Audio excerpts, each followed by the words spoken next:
Very welcome to the Twitter Spaces. Today, this is Sovereignty, a Twitter Space. Wherever you're in the world, good morning, good afternoon, and good evening to all of you.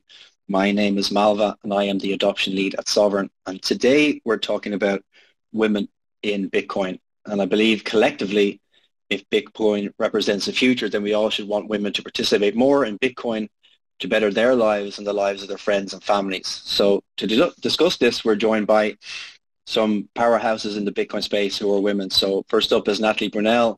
Natalie is the host of Coin Stories, the top female hosted Bitcoin podcast that has featured a variety of top industry figures such as Michael Saylor, Lynn Alden, Alex Gladstein. She's widely respected as a Bitcoin educator and is a creator of Women in Bitcoin educational course. She's also a regular on mainstream media shows such as Fox and Business. Miss Teen Crypto is the host of the Miss Teen Crypto show on YouTube and focuses on making Bitcoin, NFTs, and cryptocurrencies accessible and understandable for Gen Z. And when Ororo joins, Ororo is a Bitcoiner since 2013 and belonged to the first ones to pick up smart contract programming way back in the day. So now she's bringing the power of smart contracts to Bitcoin as Sovryn's tech lead.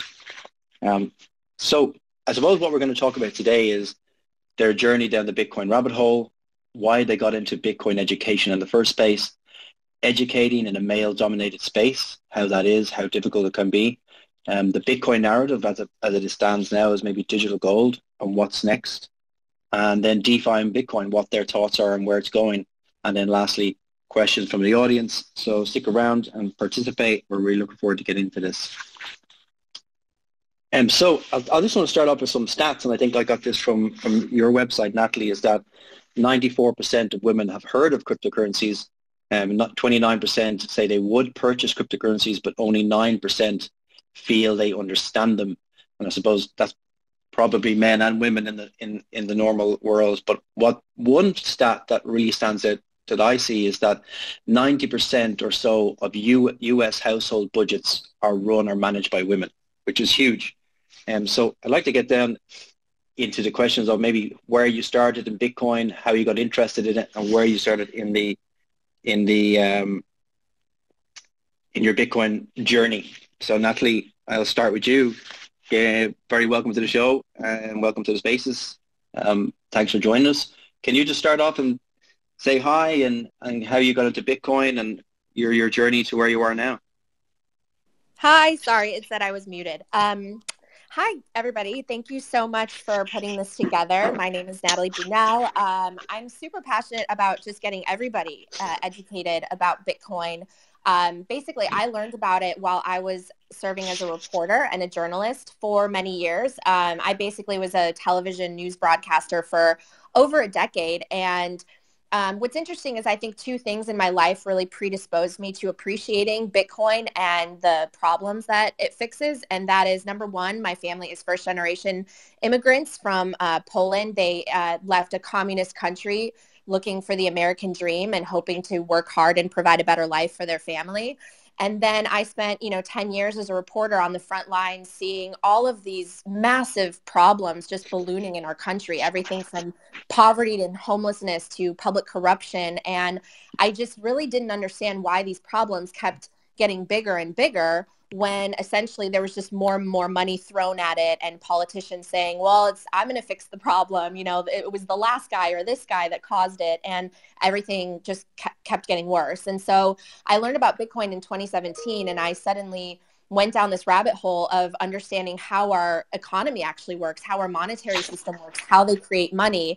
And I realized that all of the problems that both my family had encountered when we moved here of just trying to move upward in terms of mobility and achieve the American dream, as well as all the things that I was reporting on at various news markets, was all connected to this broken money system that we have that really just fosters inequality and this huge wealth gap. And it makes it harder and harder every single year for the average person to afford a life here and to take care of their family and pay for things like housing and education. And it really benefits people who are the asset holders and people who are at the top of the food chain. So I became really passionate about not only learning about the problem, but learning about Bitcoin and why it fixes it. And I came to really understand and trust the technology. And I feel like it's the one thing that can fix a lot of these problems and help usher in a new financial order that's more inclusive and that offers people the chance to, provide value and be able to take care of their children and their future generations. And I'm so passionate about that because I think if you're a good person and you work hard, it shouldn't be so hard to make it in life. So I love Bitcoin for that reason. And it's sad to see a bit of a gender gap because I think that naturally, Bitcoin and technology or gaming, it's just guys tend to gravitate toward it more than women. But I see it changing. I see more and more women coming into this space wanting to provide for themselves and their families and become knowledgeable. And I just hope to encourage more people in general, whatever age, gender, race, I think Bitcoin's for everyone. And so that's a little bit about my journey.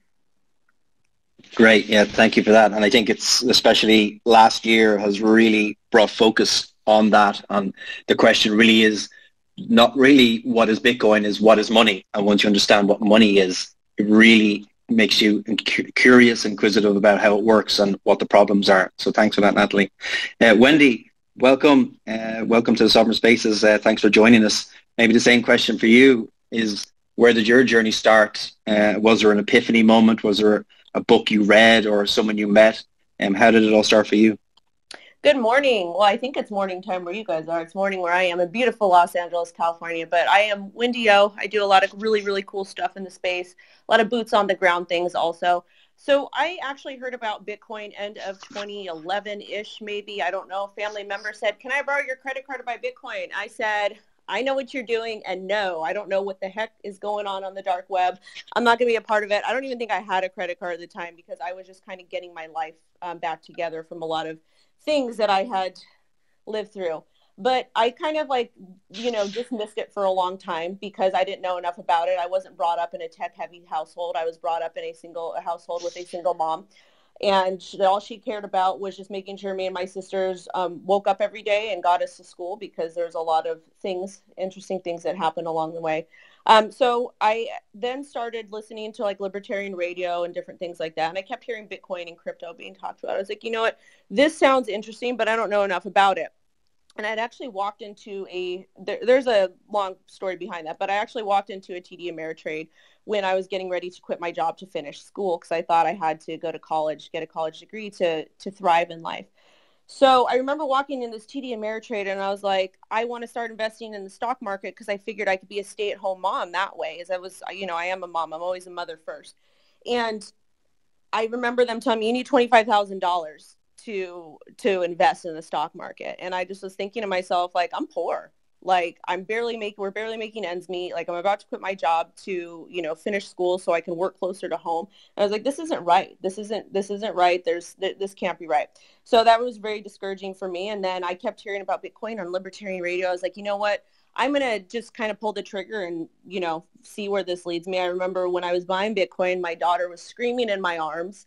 And I was able to successfully create an account on Coinbase and all that stuff back the end of 2017. And, it ended up working out. It ended up working out really well. I started doing events and, doing a lot of educational things for people. All my events have always been free. I really believe in, networking and bringing like-minded people together to kind of learn. And there's just kind of such a stigma around Bitcoin and crypto. And I think Bitcoin is awesome, but at the same time, I don't think Bitcoin is the end-all be-all for everybody. We have to remember, people deserve to invest in what they want to invest in. They deserve to do what they want to do with their money. And when we start just talking about Bitcoin is the end-all be-all, that kind of is the opposite of what I think Satoshi's vision was, just in my personal opinion. And I think there's a lot of really great opportunities in the entire ecosystem for a lot of people. So to me, Bitcoin is a great way. It's a great hedge against the US dollar. But at the same time, I feel like it can be a little bit intimidating from people that come from where I come from to see the price of Bitcoin. They're like, what is this? I can't afford this. So I think education is key. And when we're talking about education, it's not just making a YouTube video or it's not just posting on Twitter. It's about having boots on the ground and giving back and educating people, especially in Los Angeles County. We're such a beautiful, diverse place. There's a lot of work that needs to be done. And I'm so excited that I get to, I've been able to build up this really dope platform and I get to work with people people from different backgrounds, different places, advocating for positive regulation regarding Bitcoin and cryptocurrency. And it's a really awesome thing. So thanks for listening to me. No, absolutely. And I agree, particularly with the stigma. Like I'm only probably new into the Bitcoin space, so probably 3 years. And I handed out Safety and Moose's Bitcoin Standard to friends and family at Christmas dinner last year, and I looked like a weirdo. And a lot of people just are probably not interested. It's a big book, and they get to chapter 3 and they go, "Oh, I don't get it. It's not for me." The best way to get people excited about Bitcoin is to gift it. The boxing gym, the nonprofit boxing gym I've been supporting, one of the things I did is I told the kids, download a wallet, I'll give you Bitcoin. And then I was able to kind of start the conversation with them and educate them about, our financial system and what's going on. And they got it because a lot of them are not from here. And they totally got the money transmitter thing and the fees for that and whatnot. So it was a really dope experience to be able to help them set up.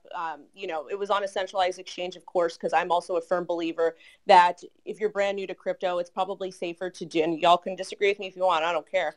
But I feel like it's a lot safer option to use a centralized exchange because if you lose your keys, you lose your coins. But gifting Bitcoin, whether it's $10, $100, $50. That's a really great way to get people excited. And that's one of the things I plan to do in the future is host these really cool events, these educational events that are in English and Spanish, give people Bitcoin, help them set up their wallets or whatever they need, and get their family included also because it's a generational thing. And I think we can end a lot of problems with crypto and Bitcoin because it kind of, once you start investing in it, it kind of start to get excited about it. It kind of forces you to learn about the traditional financial systems and how corrupt they are. And it can be for anybody from any background. And that's really like after I bought Bitcoin and I started really understanding what it was, that's when I started understanding the corruptness of everything that's going on and really how predatory our current systems are, especially in low income neighborhoods.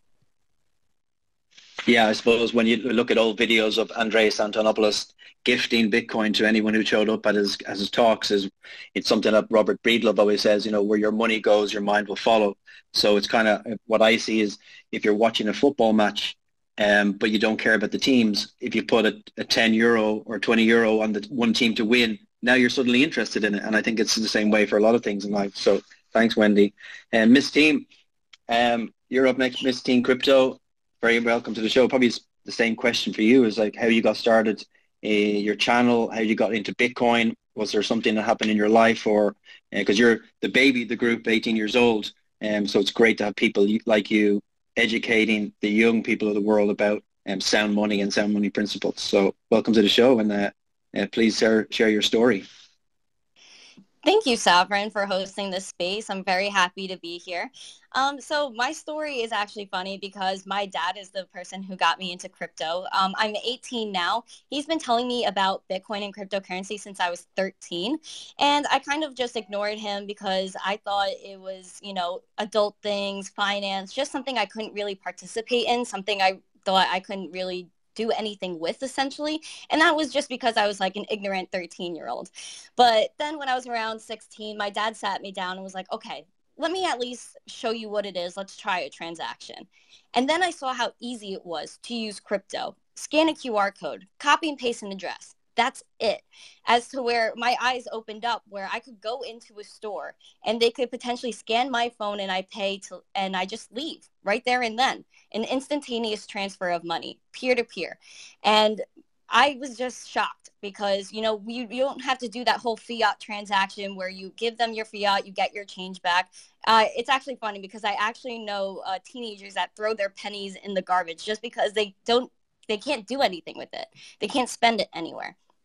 So then I just asked my friends, do you guys know about Bitcoin? Do you know about cryptocurrency? I asked my family. No one even heard of it. Never mind how easy it was to use and how much it's really going to change the way we transact forever. So, I sat on this idea for a little while, learning about it. And like you guys said, I got excited. I was extremely bullish on it and the way it was going to change everything. So I eventually it was mid-lockdown, April 2020, and I really just wanted to join the space. So I created my Twitter account, and I got very excited because my community started growing. So I wanted to grow with them. And so I started creating content, and I started doing things like going on the streets in New York and Times Square and asking people if they know about Bitcoin. I started going to conferences to teach my generation about Bitcoin and cryptocurrency, how to get started and how to mint NFTs. I then started minting my own NFTs on Wax November 2020 to show that my generation that we could be our own store using cryptocurrency and NFTs. I also am the host of the Miss Teen Crypto Show on my channel. The link is in the bio of my Twitter account. I've actually had Wendy and Natalie on 2 amazing episodes, and I just want to keep educating my generation and pushing this adoption that, Bitcoin and cryptocurrency, it's really going to change the world, and I'm extremely bullish on it.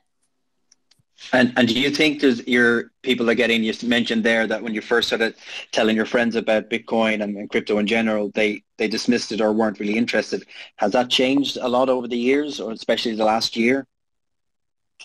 Oh, yes, for sure. I started doing this junior year of high school, and I just recently graduated in June. And when I first started doing this, I had teachers coming up to me very concerned, saying, Bitcoin is a Ponzi scheme, get out. I had kids that were listening to them that were just they thought I was a little cuckoo because, I was just very into this. And I was just telling people, like, this is the future. So now over the past year, I've been getting a lot of text messages from kids asking like, oh, I have $500. Do I go on Coinbase? Where do I spend it? I'm on OpenSea. What projects do I look at?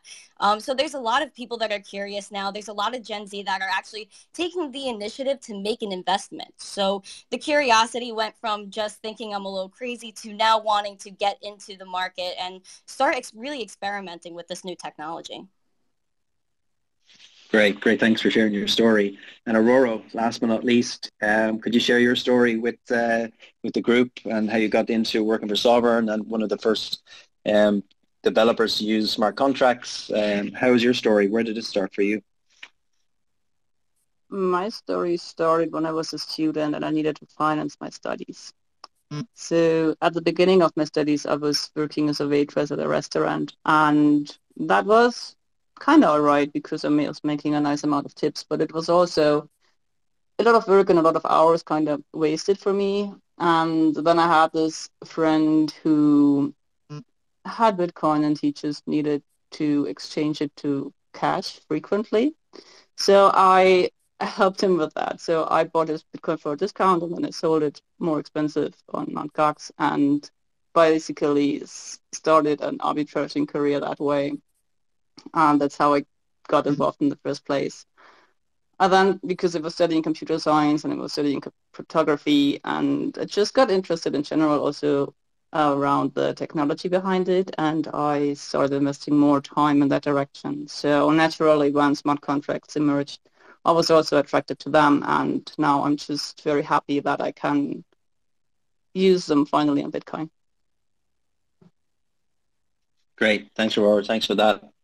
So I suppose let's move on to a topic that's kind of come up a lot, and it's maybe before Bitcoin, it's more in finance and technology and STEM, so science, technology, engineering, and maths. And I have a lot of friends in Ireland who have 2 PhD students who work in AI and machine translation, and they try and get girls interested in technology, and it's no different in the Bitcoin space. And I suppose a question to you women here on the panel is that how has your experience been in the Bitcoin space or the crypto space, being that it's so male dominated, and especially that Bitcoin Twitter or crypto Twitter can be absolutely vicious? How has your journey been so far in that space, seeing as it's so male dominated? Maybe Wendy, I'll go to you first. Hi. So actually, when my account was super small, it was great. It was really, really great. And as it got big, there's a lot of things that happen. But, overall, I've had a good experience, better like in-person events, and that's one of the reasons why I still wanted to host them. I mean, the crypto Twitter is immensely toxic, really, really toxic, and I get why, but at the same time too, if you don't like somebody, you can simply mute and block it. I just don't tolerate with this type of stuff anymore. But one of the interesting things is that, and a lot of people don't talk about and they fail to notice, is that NFTs, metaverse, crypto, Bitcoin is absolutely massive on TikTok, and TikTok's numbers are a lot higher than YouTube's if you actually look at viewers and people that are actively using it. So there's women that are in crypto, they're around. And to anyone that's listening, it's not that hard to be nice to somebody. If you don't like what somebody has to say, you can simply mute, block, whatever. But at the same time, too, if you're a woman or you're a dude, I don't care who you are, if you're listening to this and you're interested in learning more about the tech behind Bitcoin or crypto or blockchain or whatever it is, do it. F all the people that have something negative to say. Who cares what people think about you? Do what works for you. Do what makes you happy. And if you surround yourself by a really dope circle, you're going to have a great, great outcome. I promise you that. Me personally, one of the reasons why I've stayed on crypto Twitter, or Twitter in general, is because I have a 5-year-old daughter. I want to show her that it's important that you can thrive in any industry that you want to work in or do anything that you want to do, regardless if you're a woman or you're not super tech savvy. I'm not tech savvy. I didn't come from a tech savvy background. I came from a background of survival. And I want to show her that you can literally do whatever you want to do. And whatever she's passionate about, I'm going to help support her. I'm going to help her thrive, me and her dad.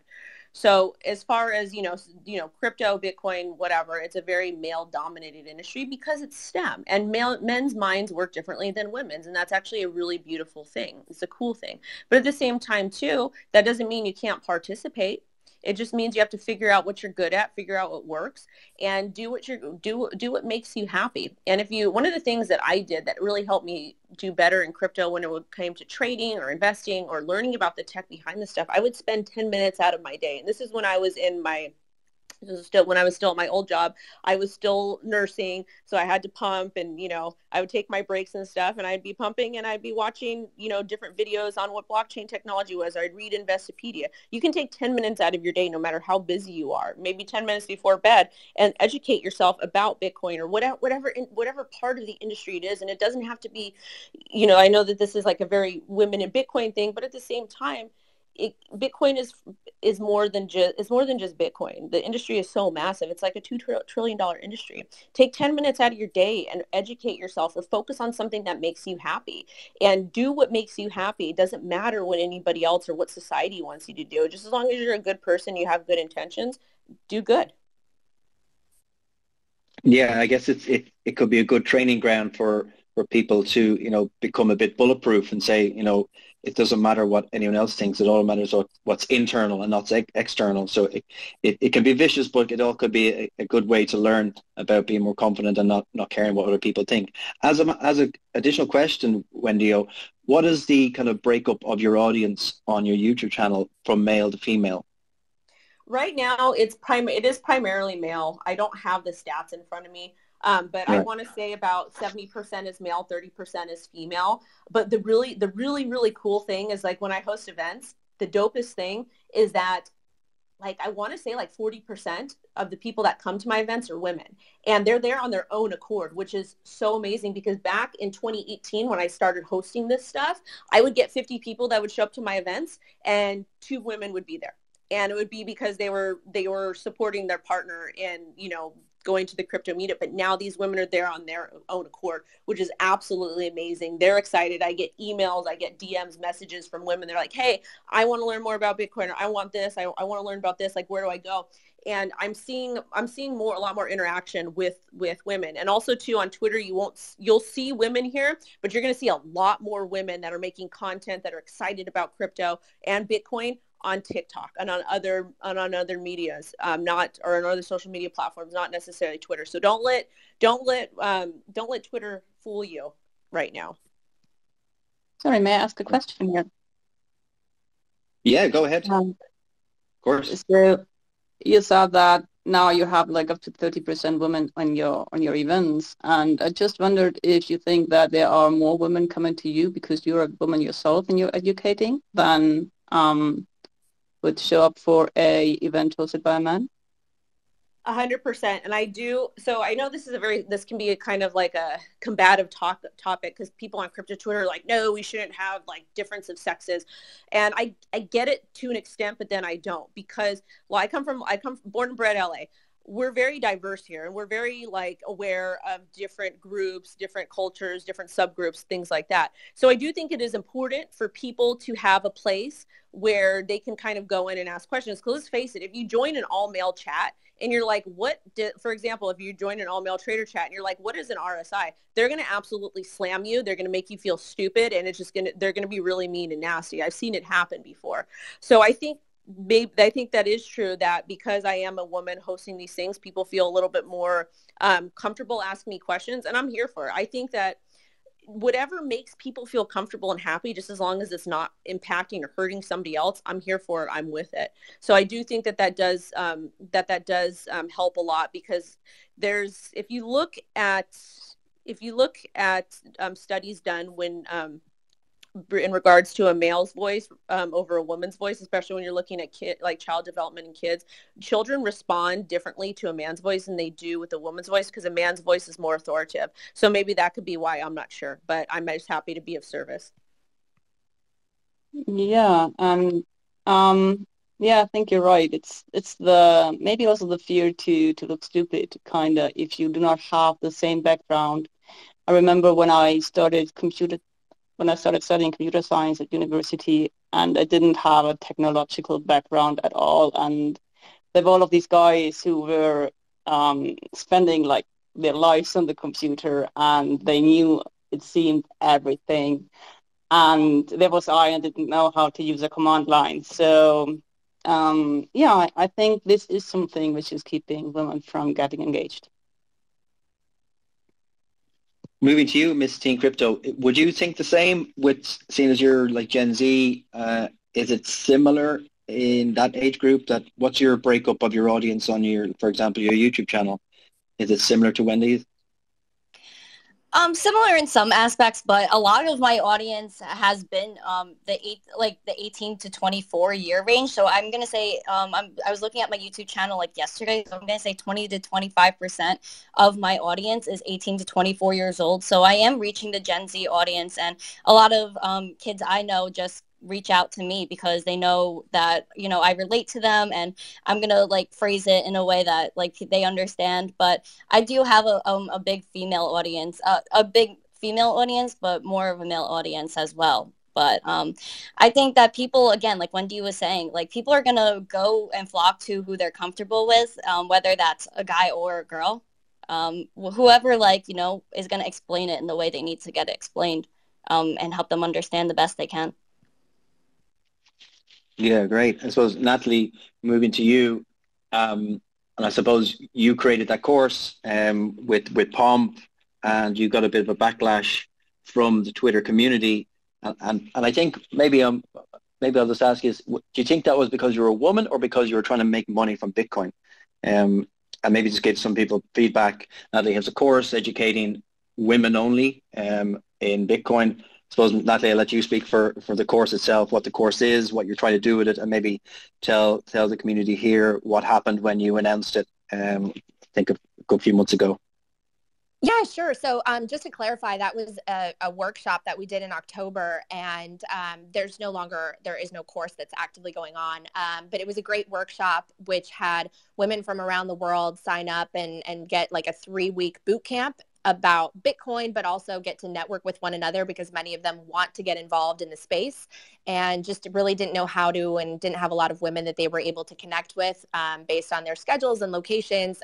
Because, you know, if you say that there's no, you know, gender gap, then you've not been to a Bitcoin event, because it's really, it was one of the most eye-opening things when I went to the Bitcoin conference last year. It's like the one place it's blaringly obvious is the men and women's bathrooms, because there's usually a women's bathroom line like at any other place you go to, whether it's a club or a restaurant. And in the case of the conference, it was like 2 women in the bathroom and a line out the door for the men. Which is really funny. But I was so grateful when Pomp reached out to me, because he has an ongoing course. It's a crypto course online, and it was like 97, 98% men that would enroll. And he a lot of the people that take the class, they want to work in the industry. And so he put together kind of like a job database, and the companies would say, thank you so much, for these really great applicants, but where are the women? Where are the women from your course? And he goes, they're not enrolling. And so he reached out to me, and I was super grateful because he knew I had both the show, and I've also been an educator. I teach at USC here, so I've been teaching at a college level for several years now. And so he thought maybe a female instructor would encourage women to sort of get involved and get educated in the space. So we did a workshop together in October, and it was a really, really, really great experience. And now I'm taking sort of that experience and just branching out and doing speaking engagements and online webinars and just trying to bring in as many people as possible and making women feel obviously comfortable to just feel like they can educate themselves and enter a space that feels a little bit male dominated. And for me, I'm super happy for whatever people identify as, but I'm super proud to be a woman. I love being a woman. It's one of the things that I'm proud of, to be in this space. And there are some people that I talk to and they're like, don't call me a woman in Bitcoin, don't identify that at all.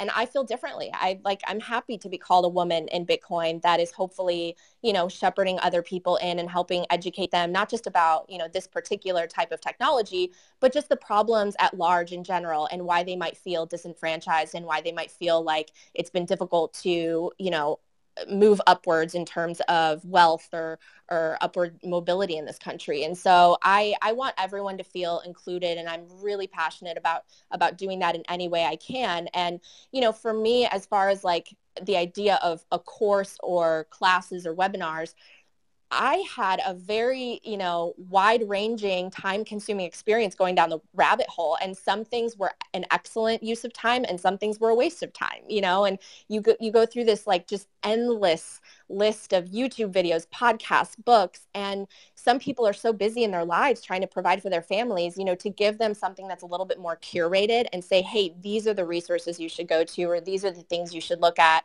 or let me hold your hand. You have questions. Let me help you. I think that's great. I think that's awesome. And let the free market, share whether that's a good use of their time and money.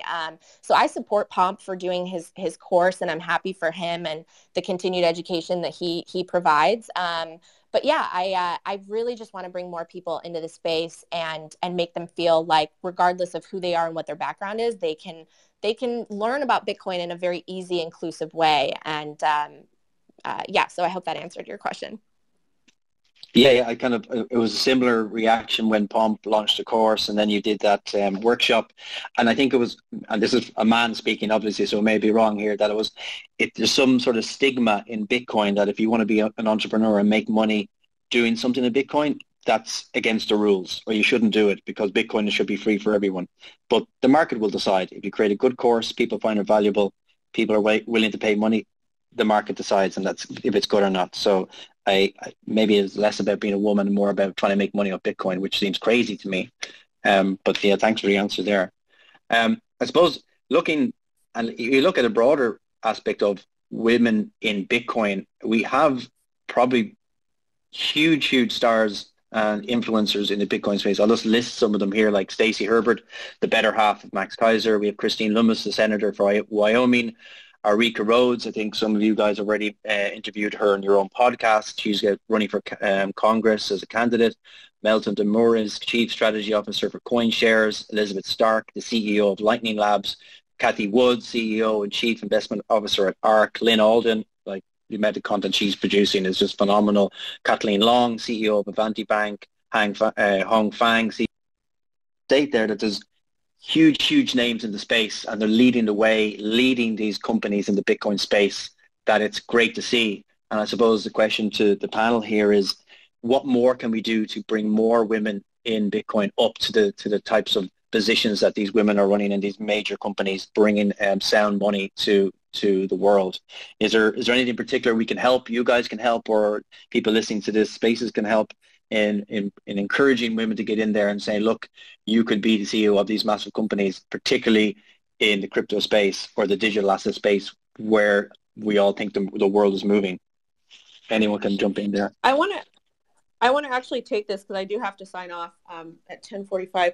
But I feel like the real issue is not necessarily a gender thing. More of it's like a wealth gap. And this is from somebody who grew up super, super poor and has been treated a certain way by people with more wealth than me for a long time. And I feel like you feel like when you walk into a room and there's people with high net wealth, you feel inadequate. You're just like, oh my God, I don't belong here. And I feel like it's not necessary, or I think that it's not necessarily like a gender gap. I mean, obviously men and women do have beautiful differences, and women think differently than men. Men's minds are more like a STEM mind. Most women are not, and that's okay. It's a beautiful thing. But I feel like it's more about just providing, like when you talk to somebody, for example, and one of the ways that I like to explain Bitcoin to somebody is I ask them what they do for work. And I ask them about their families. I try to get personal with them. This is a skill that I learned working in healthcare and customer service. And you find out what matters to them, what's important to them. Is their family important to them? Is their job important to them? Sending money important, whatever, or freedom, whatever it may be. And then you kind of segue the topic into blockchain or to crypto or to Bitcoin or whatever it is. And I feel like that's a really great way to approach it, to where it's not this tech heavy thing that's very intimidating. Because even men, there's a lot of men out there, when you talk to them about tech, they're like, no, I can't do that.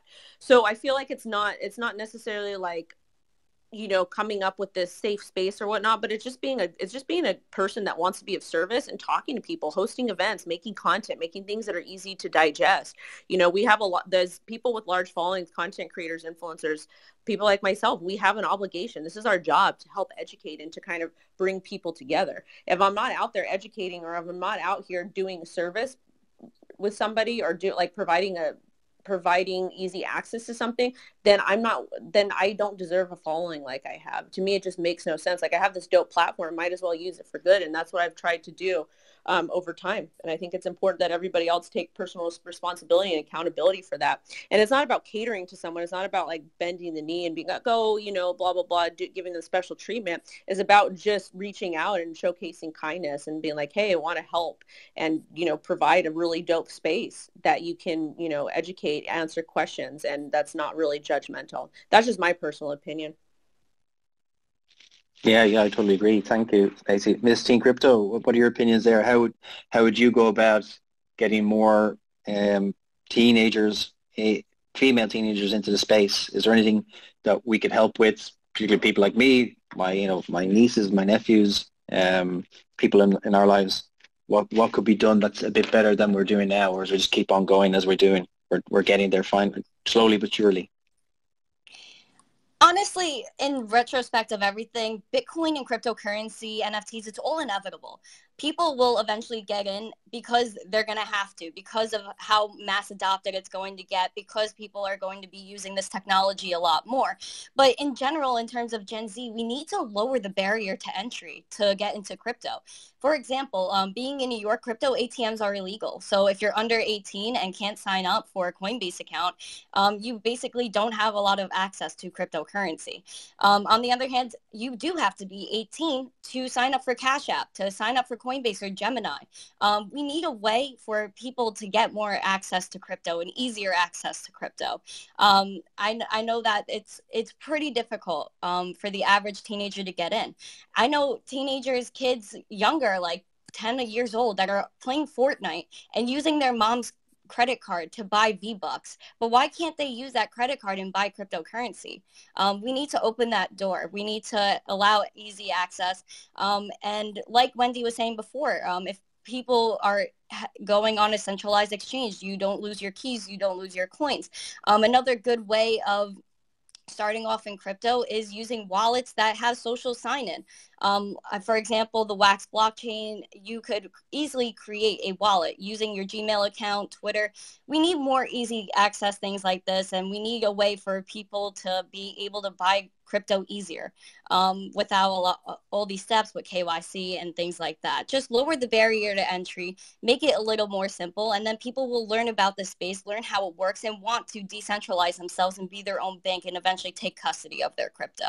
Overall, just make things easier. And like Wendy said, there's a responsibility here. If you're a part of the community in any which way, just tweeting about Bitcoin, you're spreading adoption.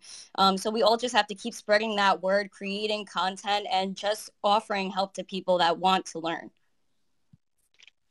Yeah, great. And I suppose there's nothing easier than going to Sovryn.app and connecting a wallet and buying Bitcoin. So there's no barriers there. If any teenagers in the US are listening to the spaces, that's the place to go. Shameless plug there.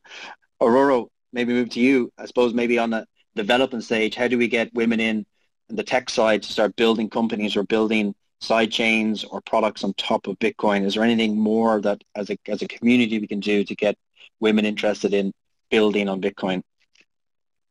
Well, I think we do not just need more women interested in building a Bitcoin, but in general, we need more developers looking at the space how it currently is.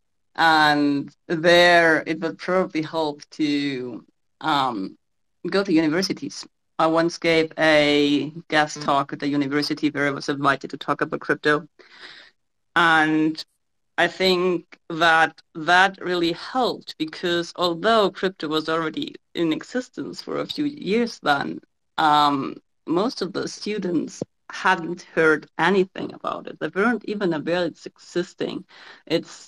I mean, now, slowly but surely, it gets also into the schedules of and into the curriculum of universities, but still it's severely lacking. So I think what we would need to do as a crypto community is to send out speakers to universities to just educate the young growing talent about crypto and the possibilities. And if I have to speak about in general how to get more women interested in technical jobs like that, then it's probably the most effective thing is to create more role models, because I do not think that a man can do this job better than a woman. I think that women are just, if you're growing up, you see what other women are doing. And I think that just by observing the environment around you, you tend to develop into a similar direction. So I guess if we would want to have more women in the space, we would need to have more role models which are clearly visible to people so other women can contemplate following the same path. Great, thanks, Aurora. I suppose, Natalie, for you, and I suppose the one thing that we've seen as you kind of burst onto the scene and mainly on mainstream media and Fox Business and other mainstream channels, mainstream media channels, is that you have this knack of explaining complex economics to people who are maybe sitting down having their dinner when you only have 30 seconds or a minute and you got to get it out. And I suppose we all had our Christmas dinner only recently and maybe Thanksgiving in the US where we're in front of our parents and their family and we have a maybe a couple of minutes chance to kind of orange pill them. What is your skill set? What was your training? How do you do it so well? Is there some sort of thing you could share with us here, how to explain what's going on in the economy very, very easily and very quickly for the normie people who maybe are interested in Bitcoin or have definitely heard of it but haven't taken the first step yet?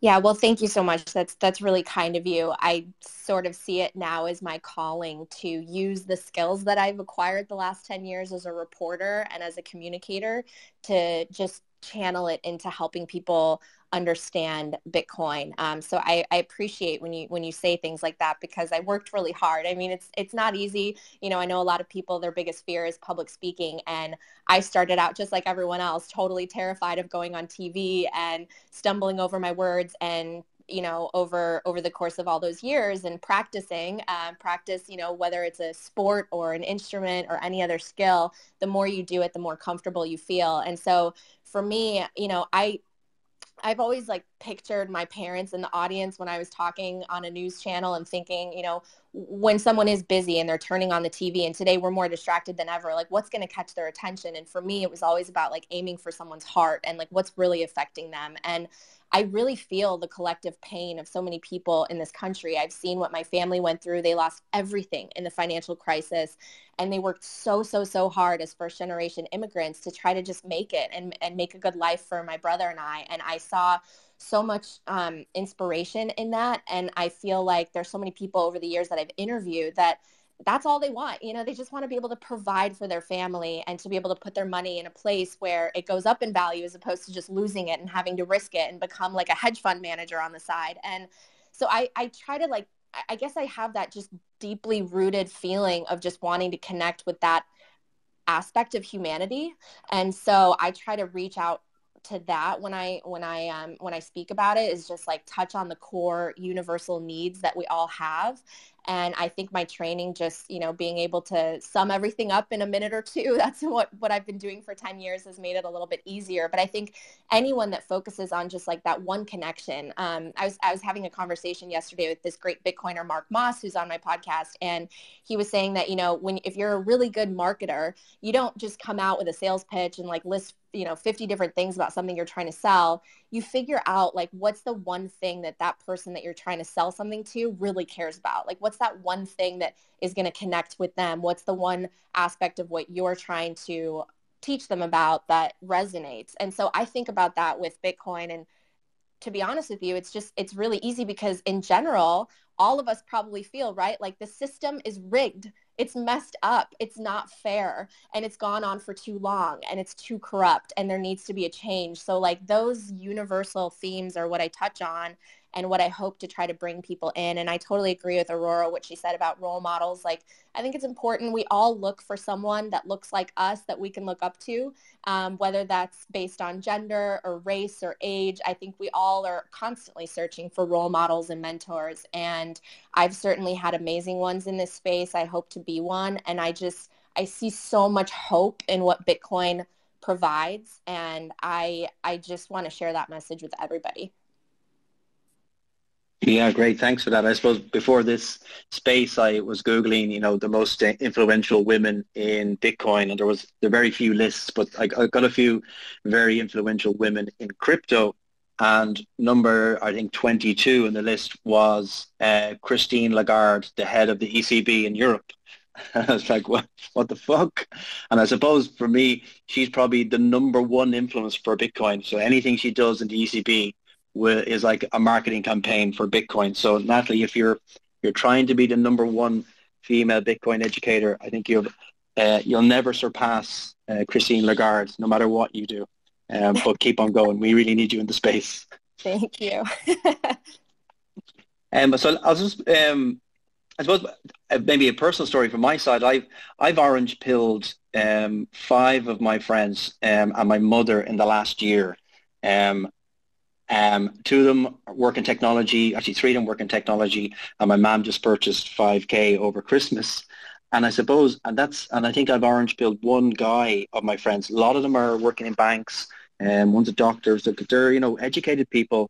Maybe a question, it just comes to my head here, is that why is it that the women in my life, these are just friends, by the way, seem to trust Bitcoin more, or they're more open to buying it? They bought a little bit just because they're inquisitive, and men in my life, my friends, are still kind of negative or think it's a bit of a scam. Maybe get your thoughts on that, or maybe that's just my situation. Maybe it's different for everybody. Maybe the women in your life just love you so much that they buy Bitcoin, although they think it's a scam. Yeah, that's the correct answer. Yeah, that was the right answer. So I suppose let's move on to, we'll get the questions down in a minute, everybody, so thanks for staying in the spaces, is that we have this narrative, and I know Dan Held always speaks about it before, that you look at Ethereum or other crypto projects, they change narrative every 2 weeks, depending on what way the wind blows. And Bitcoin was, after the blockchain wars, let's focus on digital gold. Let's focus on one thing, maybe kind of something similar to what you said there, Natalie, that find out the one problem in someone's life and just focus on that if you want to market to them. So Bitcoin, digital gold, I think we're already there and we need to move on.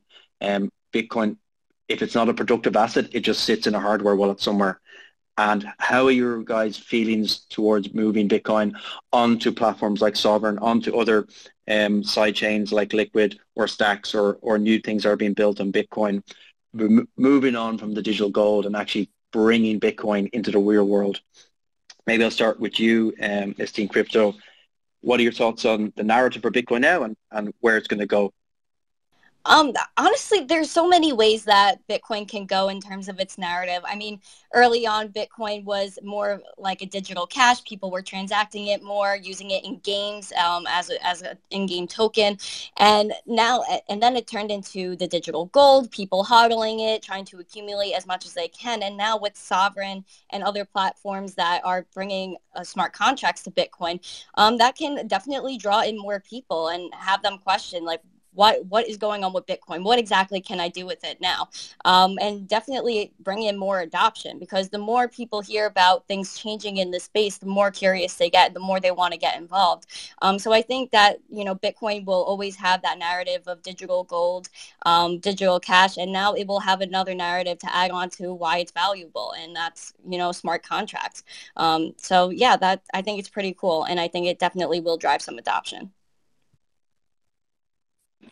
Great, thank you. Ororo, what are your thoughts? Well, I know your thoughts. You're building the stuff, so maybe just give feedback on maybe what we're building in Sovryn, and what are we bringing in the next couple of months is maybe a shameless plug of the Sovryn platform, and what products we're bringing to market. Sure. So, sorry, I was not prepared for that. Well, maybe I'm talking about Zero and the Bitcoin-backed stablecoins. So, we started off with the trading and lending, and what you get if you combine the two, which is margin trading. So that's the base stack with which we started.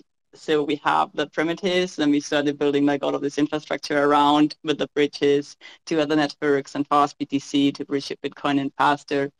And now we are focusing on different projects. One big one Malva already mentioned is Zero, which is a Bitcoin-backed stablecoin, or actually it's more than that. It's providing you with interest-free loans on your Bitcoin. So what you can do is you can take your Bitcoin, use it as collateral to print your own stablecoins. And that's very nice, because it means that you do not need to have a counterparty. So it's also regulatory, very, very nice, to say nice again. And yeah, you will be able to use it just frictionlessly. So that's a very cool thing we're looking forward to. And at the same time, we're also working on the perp swaps, which is going to launch soon, which is another trading product, but working differently and working much faster, and which can be used not just to trade Bitcoin like it will be used for initially, or to speculate on Bitcoin, but can also be used for trading any sort of asset, basically, backed with Bitcoin. So these are all very cool products which are currently in the works and which are going to come out soon. Great, thank you, Aurora. Sorry for putting you on the spot there. Natalie, what's your thoughts on the narrative changing or moving on from just digital gold and actually having a productive asset for someone, like Aurora said, we're launching the Zero product, which will be able to people never ever have to sell their Bitcoin again. They get a Bitcoin collateralized loan out and actually use their Bitcoin in real life for life events, send their kids to college, buy a car, get a mortgage, and never have to sell their Bitcoin. So moving on just from hodling it, is that something you're seeing or would be ready to educate mainstream media about, or do you think we're too early for that? Yeah, look, I mean, I'm really excited about the rapid growth in the Bitcoin ecosystem, and, all the different companies that are surfacing, that are, lending products and custody products, and that are helping both educate people but offer them different avenues to really protect their Bitcoin or maybe even collateralize it. But I will say, I mean, that's what I'm focused on, is really still bringing in the no coiners and the people that are skeptical. And I'm also, if you follow me, I'm very wary of the overall crypto space. There are thousands of coins out there that I worry will drain people's, money and will make a couple of founders rich, or the people who pre-mined the coins rich, or venture capitalists rich. And for me, my biggest passion is allowing people to accumulate wealth so that they can take care of their families. And I think that Bitcoin, is that product and that technology that can do that in a way that's both decentralized and that has this powerful network effect and secures people's property rights, which I think we're losing in the environment that we're in right now. So I'm super, super passionate about Bitcoin and getting the people who are still, have most of their assets in cash or cash equivalents, or they're still gambling on meme stocks. I'm a believer in free markets, but I'm also a believer that I don't want people to lose money. And if there's like a win or lose game, which a lot of these other projects are, that worries me. Whereas I feel like with Bitcoin, everybody wins. The more people that adopt it, everybody will win in the end. And so, if people are in that position where they've accumulated for a long time and now they can use their Bitcoin as collateral to purchase a house, that's awesome. That's fantastic. If people are trying these new custody or wallet companies like Casa, that's fantastic. I believe in self-custody. And I'm hopeful for, a spot ETF, which will maybe also encourage adoption. But I'm really focused on that overall generic message of like, this is what Bitcoin is, and this is why you should allocate at least part of your portfolio to it, if not, a huge chunk of it. And I still think we have so much to go in terms of that effort. So that's what I'm focused on. Yeah, great. Absolutely. I think it's the foundation of getting someone to save their money in a real savings account, if you look at it that way. And that's something we're focusing on in Sovryn this year, 2022, is maybe get away from DeFi and work on a narrative called SlowFi, is really putting you've done the work, as in you've done your educational piece, you've gone down the rabbit hole, you've spent months and months, you've read every book possible, every blog, listened to every podcast. You've sacrificed for the future, your low time preference thinking, and now it's time to put that money to work, but not get rich quick, or not in the crypto casino where the money doesn't really leave the casino doors. It just spins around from token to token to token. Let's get Bitcoin out into the real world. So that's what we're thinking there.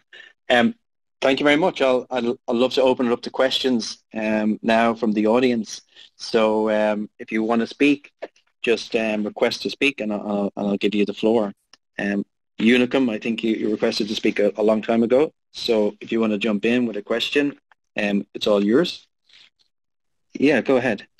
Well, basically, we did say that gaming, for example, does this apply a lot to gaming, NFTs, and so on. So pretty much to the male audience. So what do you think would be a correct usage of future NFTs for the women audience? I'm not into like the whole NFT world, so I can't really speak to that. I'm sorry. I mean, there's a lot of things that I didn't exactly hear your question because my Twitter was a little in and out. But NFTs, man, it's the future. It's honestly inevitable. The technology, although sometimes is not perfect, the idea is here to stay. And I think a lot of people, whether that's women, men, or people of all ages, they're going to look for certification. They're going to look for authenticity. They're going to look for ownership, especially crypto and Bitcoin showing you that you can take control of your own money and control your value. NFTs will push for people to want to decentralize their assets, or certification like a high school diploma will be an NFT. So I think even the simplest thing like a grocery store coupon, that's going to be an NFT. So I think a lot of people are just going to look for things like that. And companies that take on this new technology are going to succeed.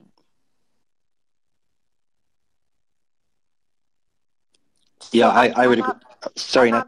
Yeah, no, I just want to say, I mean, I don't know if I represent any of the views of your audience, but like, I'm very wary of NFTs, just trying to look for a solution to a problem that doesn't exist really. I mean, a lot of these ultimately are just databases, and I don't think you necessarily need an NFT for some of these aspects of our world, like a diploma. I mean, it's essentially a digital version of a document. And so it's like, I just ask people to ask themselves, are you purchasing that NFT because you want someone to buy it for 6, 10, 100 ETH, a couple years from now, and you want to hand it off and you want to, make a huge profit on it?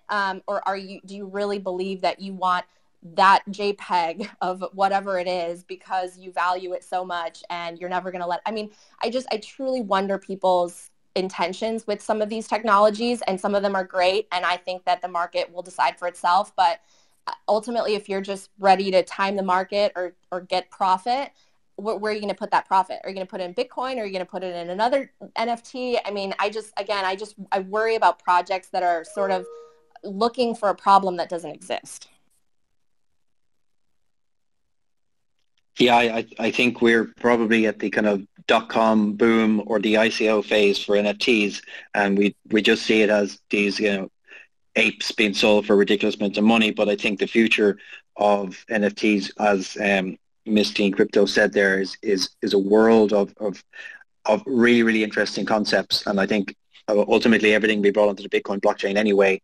But if you look at sites like CT, which is their Gigi and John Vallis doing streaming money for podcasts and streaming. If you look at an artist, for example, who could launch an album or a ticket sale with an NFT and would get the resale value if a ticket tout got it, and also they could stream their music on stream music and stream money to get paid for the music. I think that the future is so unknown that we'll look back in a few years and go, wow, this is absolutely amazing.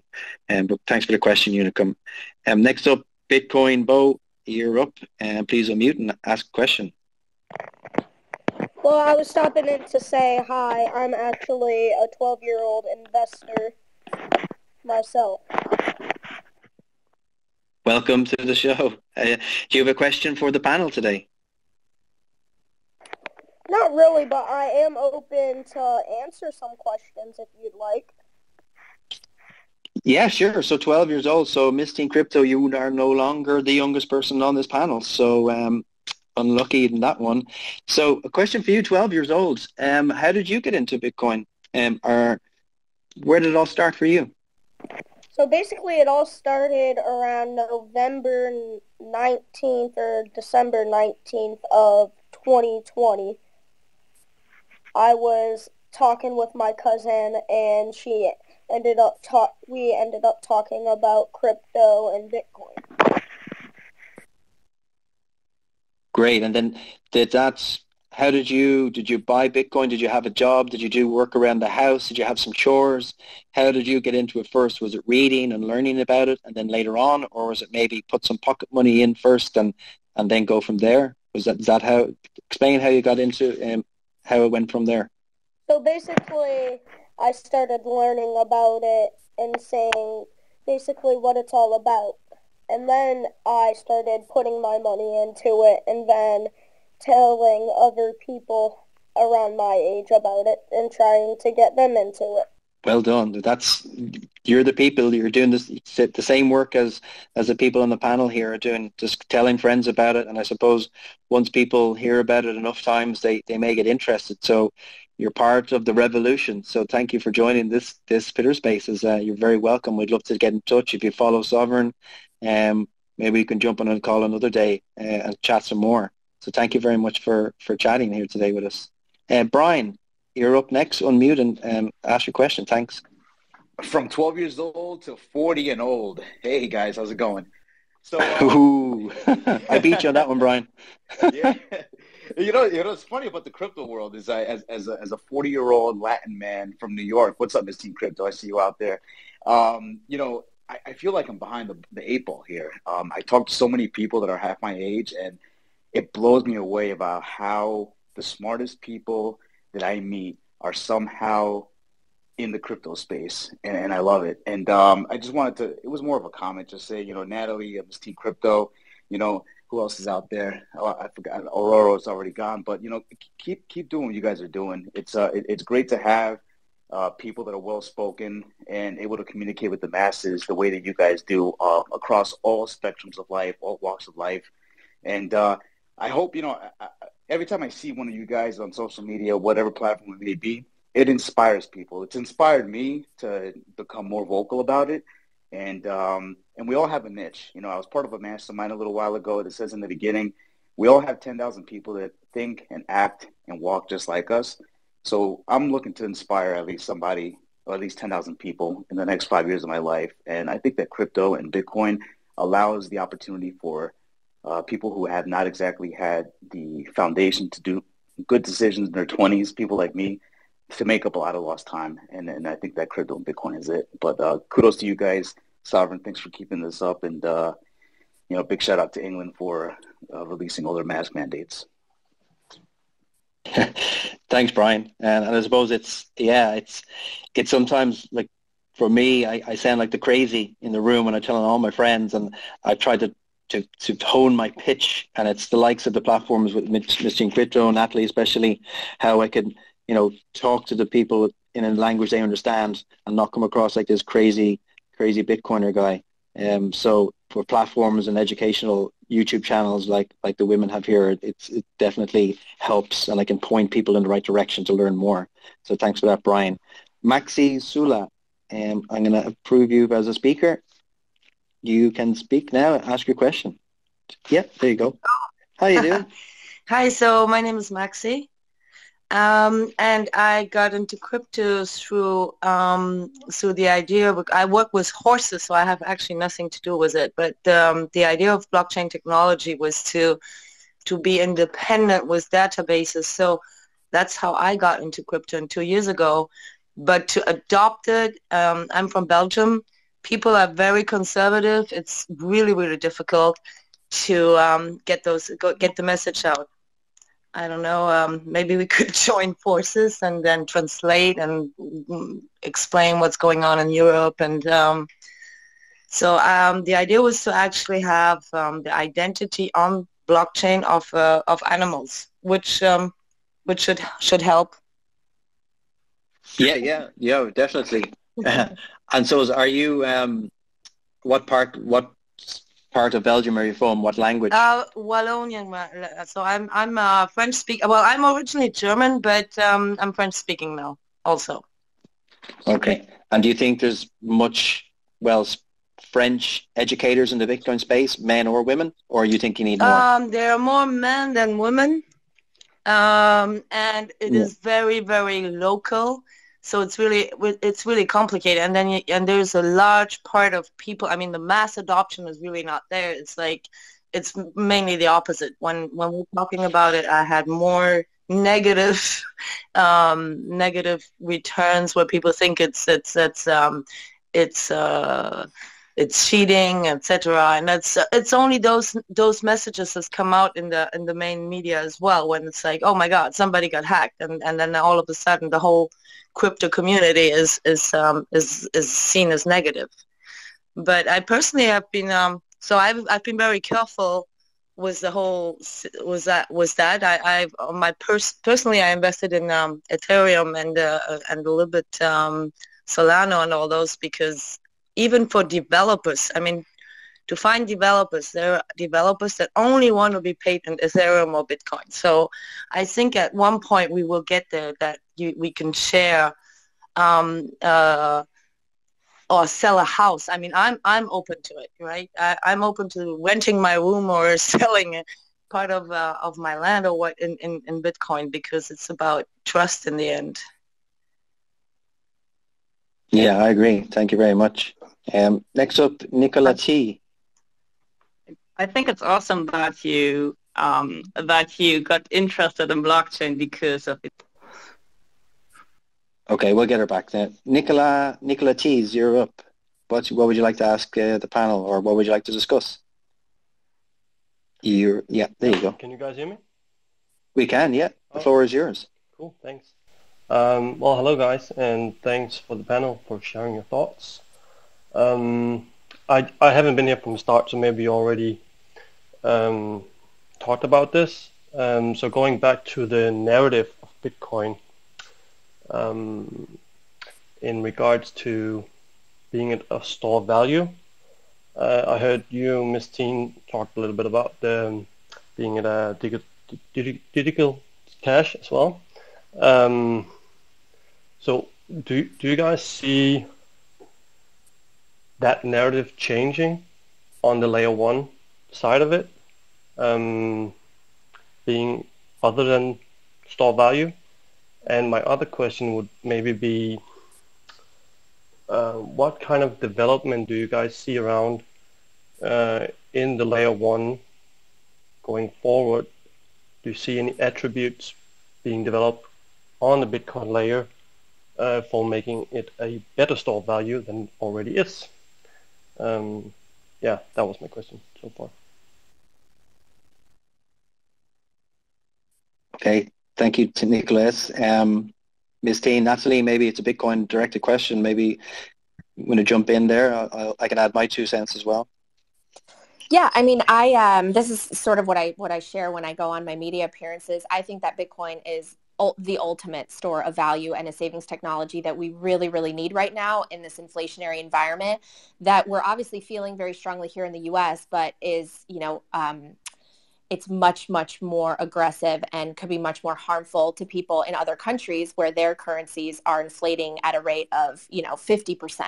And so I see Bitcoin as this fantastic savings account and an ability to secure your property rights here in the U.S. that I don't think needs to threaten the U.S. dollar. I think that the U.S. dollar could actually be strengthened by the technology that Bitcoin offers. And I think that it's the only thing that could possibly save our country from the debt spiral that politicians and Washington insiders and Federal Reserve folks have gotten us into over the last few decades. So I wish that if we're going to print money, that we would print money to buy Bitcoin. But I do see the value in using, especially the secondary layers for payment and for a medium of exchange in other countries. If you hear Michael Saylor talk about, the future of Bitcoin, he really believes that it's going to be this sort of global reserve asset or store of value, whereas the US dollar will remain our medium of exchange here and other currencies will likely collapse into maybe the dollar. And I think that that is possible. And so when I hear about, places like Tonga or Argentina or El Salvador, where people are using it as a payment system and using it as payment rails, that's super exciting. That's fantastic. But here in the U.S., where the dollar is relatively stable and it's accepted everywhere, do you really want to spend something that's going down in value or spend something that's going up in value in exchange for something that's going down in value? You know what I mean? So I don't use it as I don't exchange. I send people Bitcoin as a gift so that they get involved, but I don't use it to pay for a lot of things, at least not right now, because I want to store it and I want it to go up in value. Whereas I see many more use cases in other countries for it to be a payment system. And I think that could change. I think a lot is up in the air right now with what's going to happen with our country and which direction they're going to take us with regards to whether they're going to print more money or try to, hike interest rates. I think that there's so many unknowns over the next 5-10 years that could potentially put the dollar in a threatened position, but that's not going to be Bitcoin hurting the dollar. That's going to be whatever our federal monetary policy is that hurts the dollar. So I think it's fantastic that Bitcoin can be used as a medium of exchange. I encourage it if people want to do that, but I ultimately see it as the best store of value and the best way to protect your purchasing power no matter what currency you have. Yeah, thanks, Natalie. I would agree some degree. I know Michael Saylor is trying to avoid, and I know he's been on a few podcasts saying, why would you want to fight the Federal Reserve when you don't have to? Let's not say the narrative that, Bitcoin is going to become the world reserve currency. Let's not fight that battle or that war where we can just say store of value and leave it as a non-security property rights and win that first, and then later on a medium of exchange and a store of value. And to probably answer your question, Nicola, from my point of view, there's no need to touch L1. Taproot just went live a few months ago. That was, I think, 7 years in the making. So changes to the layer 1 of Bitcoin do not happen often, and it takes a long time. And there's no need. Bitcoin is perfect L1 as it is, and you have L2s like Lightning, like Sovryn, like RSK, like Liquid, and more that will come that will make payments faster, will be able to do trading, be able to do a lot more things on layer 2s. So leave L1 as it is. It's doing just fine. 13 years old. It's a teenager now. It's in Miss Teen Crypto's area of expertise. So L2s are the way to go in that regard from my point of view. So thank you very, very much for the question. Next up, Arslan I'm going to make you a speaker now, and we'll wrap up shortly. I know that the ladies got to move on, and they've been very gracious with their time. So thank you very much. We'll take two more questions, and then we'll wrap up. So LaCoin, you are now speaker. Floor is yours. Hopefully we can hear you. Hello, LaCoin. Yeah. How you doing? I'm good. I guess I'm gonna start by saying I'm a Bitcoin maximalist, so you can almost guess what my question will be. I'm wondering, how do you guys go about, the whole difference of philosophy in between Bitcoin and any other coin, meaning that, as a maximalist, I think that we shouldn't encourage people to put money into any other, crypto than Bitcoin. And so a lot of people are going to be aggressive about it because that's a strong belief, right? I think that people are going to get wrecked by any other thing than Bitcoin. So, for example, if you do a workshop like some nice people have been doing in after school, and some other teacher comes up and he said, "Oh, you're teaching about Bitcoin. I'm going to teach about this other coin. And for you, you feel that it's really bad for the kids. It's really you shouldn't do that." So how do you go about, trying to not be too toxic, but still, it's a strong belief? It's hard to navigate. I don't know if you agree, but wondering how how you deal with this strong difference, but while being respectful. Yeah, I suppose from Natalie, I'll let you jump in just after Natalie, you were the guest. Go ahead. I will keep quiet. All floor is yours. No worries. I mean, I everybody that follows me knows I'm a maxi, and I hope they see me as like a non-toxic maxi. Look, I ultimately believe that people should have freedom to invest how they want to. I like to put out a message of caution because I really think that, knowledge is power. You really have to educate yourself and understand these other protocols. And, Lynn Alden, she does this phenomenal, beautiful analysis of Ethereum and some of the other proof of stake or other utility protocol use cases of coins. And she's also cautious, and she talks about how she doesn't really bet on the long-term price appreciation of those tokens because there's not necessarily this correlation between the size of the ecosystem and the overall protocol versus the token appreciation. And if you want to put your money in because you're essentially acknowledging that you're kind of gambling and you want this $1 million overnight appreciation so that you can time the market, take your money out, and then put that money somewhere else. I understand the appeal of that. I just say be careful because, if you look at the top 10 coins from a couple of years ago, half of them don't even exist anymore, and there is really this ebb and flow between the other protocols and some of the issues that they have with centralization. And so for me, I always try to remind people, look, do whatever you want and, allocate based on your risk assessment. But Bitcoin fixes a massive problem that we have. We have a problem with central banks and this prerogative that government has had over money and debasing our currency. And Bitcoin is the only protocol with scarcity that secures your property rights, that has the network effect, that is spread around the globe, that has reached dominance, and that will allow you to opt out of this broken system. And the performance has spoken for itself, and it's a protocol you could copy. It's open software, and out of 10,000 coins, it's the king. And so I urge people to just think about what you're trying to do, because if you're trying to make if you're trying to be overnight rich, then you're essentially doing the same thing you do when you buy a lottery ticket or you go, put your money on the craps table in Vegas. And go ahead and do that.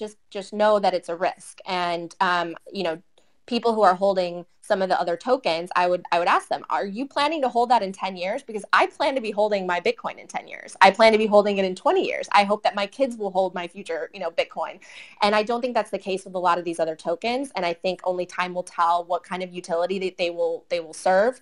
And so again, it's freedom of choice. Go for it. Just know the risks. And I really urge people to look at Bitcoin and the problem that it's trying to fix. Yeah, I'll just chime in on that, Natalie. I 100% agree with you on that. And one of the reasons why I joined the Sovryn protocol is that we're definitely not maxis, and we definitely see in the crypto space great innovation. And the purpose and the role of Sovryn is to see this great innovation built on other chains and bring it across. Hey, sorry, can you hear me? I'm back. I crashed again, unfortunately. So what I'm saying, yeah, so I'm not necessarily a maxi, but I do see great innovation we're bringing over to Sovryn protocol to be built on Bitcoin. But if you, as Natalie said there, if you read Lynn Alden's latest piece on Ethereum and Bitcoin. If you read Moxie's great article on NFTs, if you read an amazing piece by Alan Farrington, Only the Strong Survive, and Big Al, we had him on a space a few weeks ago. If you read the Bitcoin Standard, if you're in it for the long term, this is, and we're going to coin a new phrase, this is SLOFI. This is an investment in your future. This is your new pension. This is not a casino to get rich quick. And I think a lot of people would think, or they see Solana jump up in price. They see all these new coins. And as you know, if you look at the top 10 cryptocurrencies in the last 10 years, I think every year, 9 of them, 2 to 10 change every single year. So if you want to get rich quick, and get lucky with a coin that, you know, backed by VCs and get out at the right time, go for it. But this is wealth appreciation.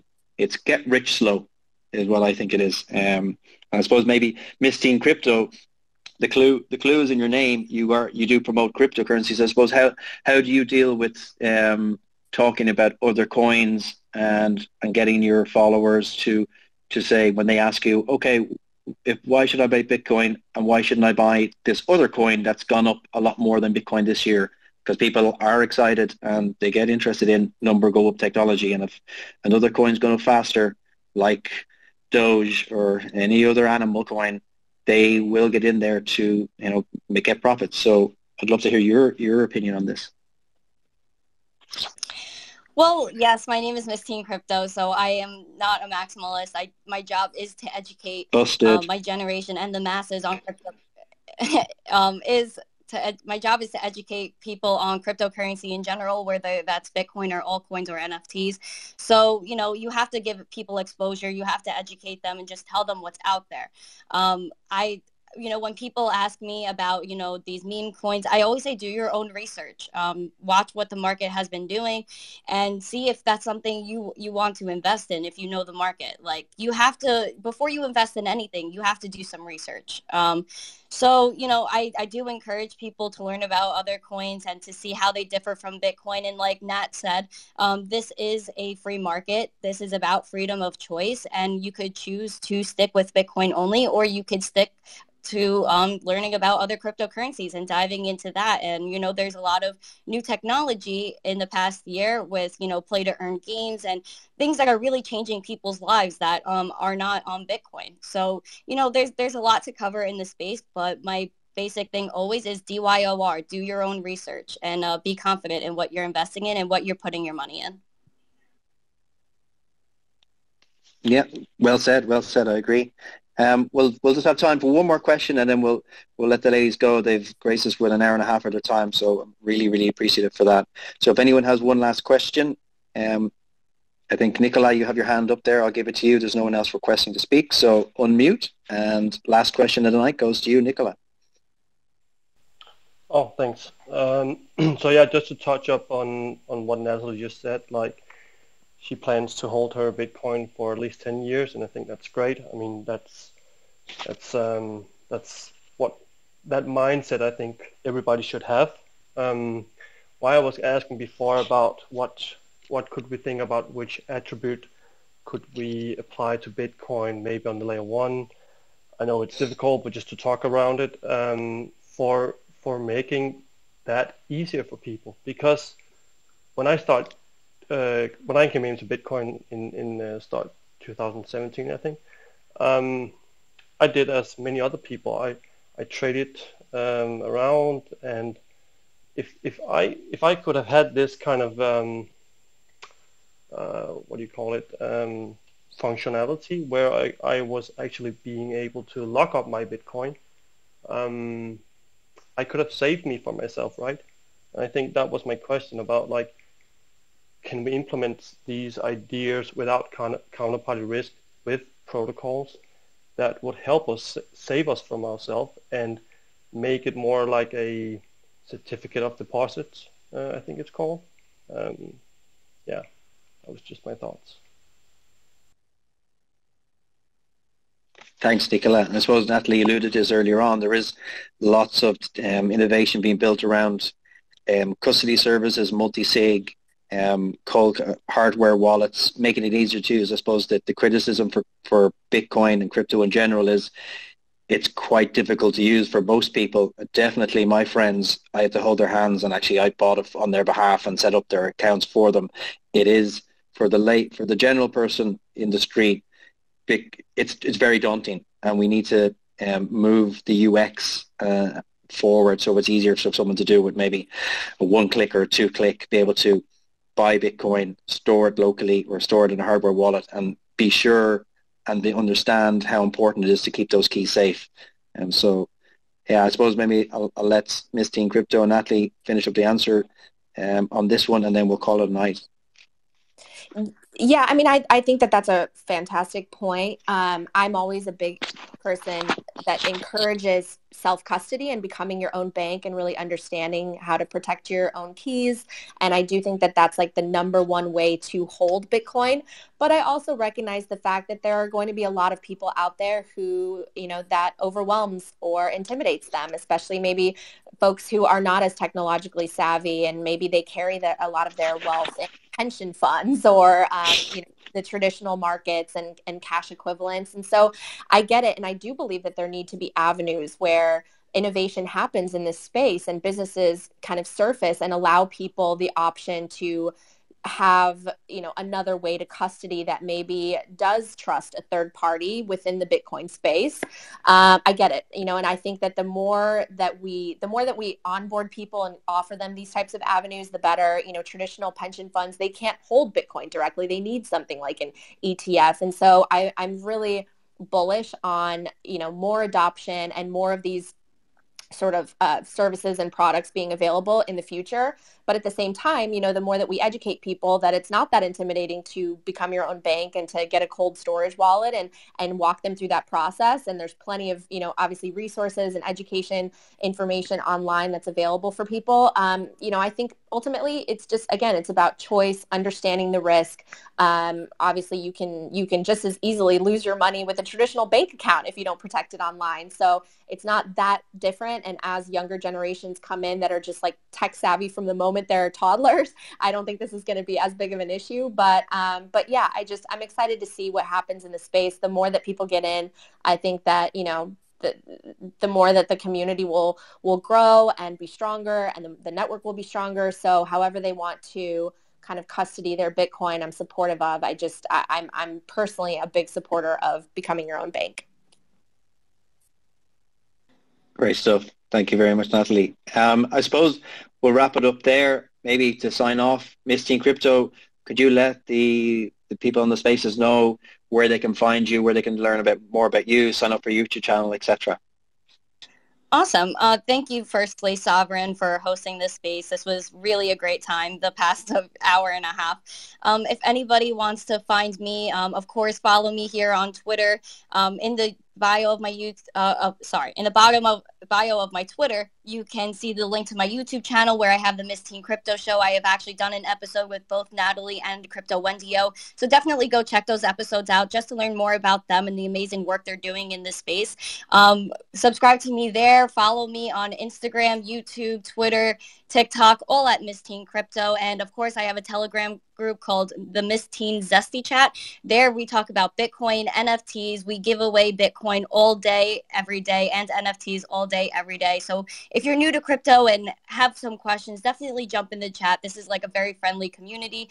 But yeah, just follow me and let's, enjoy this ride together and keep spreading adoption. And bottom line, we're all going to make it. Great stuff. And yeah, thank you for what you do. 18 years old, spreading the word. So we need more people like you in the space. Thanks very much. Natalie, where can guys follow you, find you, and learn more from you? Yes, Sovryn, thanks for hosting this. Miss Teen Crypto, I love you. I think you're doing amazing work in this space, and thank you so much for having me on your show. People can check me out both on Twitter as well as my podcast. It's called Coin Stories. You can find it on YouTube, Apple, Google, Spotify, all of it. I'm just super passionate about spreading the word. So if you have people who have questions or want to, have a webinar, I do a lot of speaking engagements and online tutorials now about Bitcoin. So feel free to reach out to me. I will help point you in the right direction. And I'm just super grateful for all the all the kindness and all the support in this space. We all have the same mission, right? We all want to take care of our futures and our families' futures. And I know I'm obviously critical of some of the other currencies, but I'm super supportive of technology and innovation and free markets. And I hope that, everyone recognizes that. And I hope everyone succeeds in whatever they invest in. So just thanks so much for holding this. And I hope to see more women in Bitcoin. Great stuff. Great. Thank you very much, Natalie. Wendy had to bounce early, but thank you for your time. Miss Jean Crypto, Ororo had to bounce a little early as well. Thanks for joining us. Thanks for sharing your time with us and your stories and your feedback and your thoughts on the future of Bitcoin and where it's going to go. We agree in Sovryn.